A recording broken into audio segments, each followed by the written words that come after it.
and welcome to another episode of Quick Tips by Dave.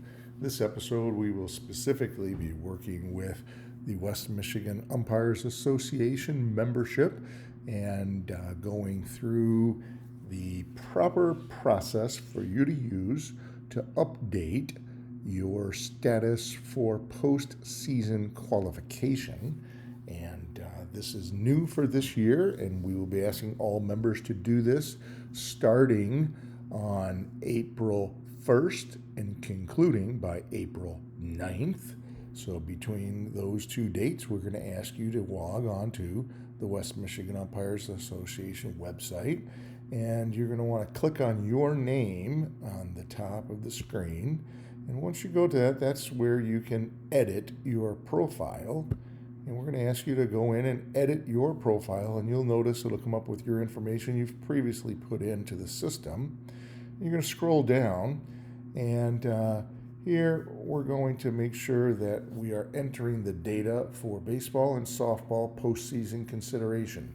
And so I am simply going to type in my name here, that this signifies that I'm truthful, that I'm putting in the information to the best of my knowledge.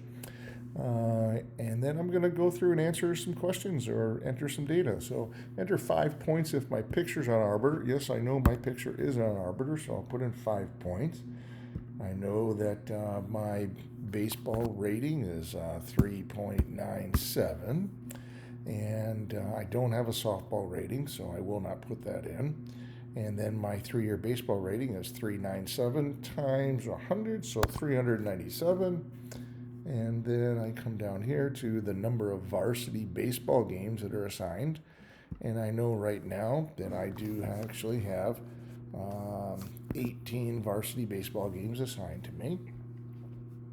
And then I don't have any softball. And I enter the number of baseball training meetings that I went to. Sports-specific baseball, I know there were 8 that were offered, and I did go to 6 of those, so I put in a 6 there.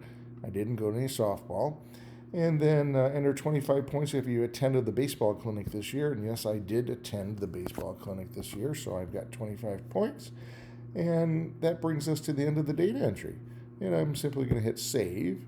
And what that has done is allowed me to update my postseason qualification. And it's in the system, and that's what the West Michigan Umpire Association will be using this year for our postseason nominations. Thank you very much, and hopefully this helps you.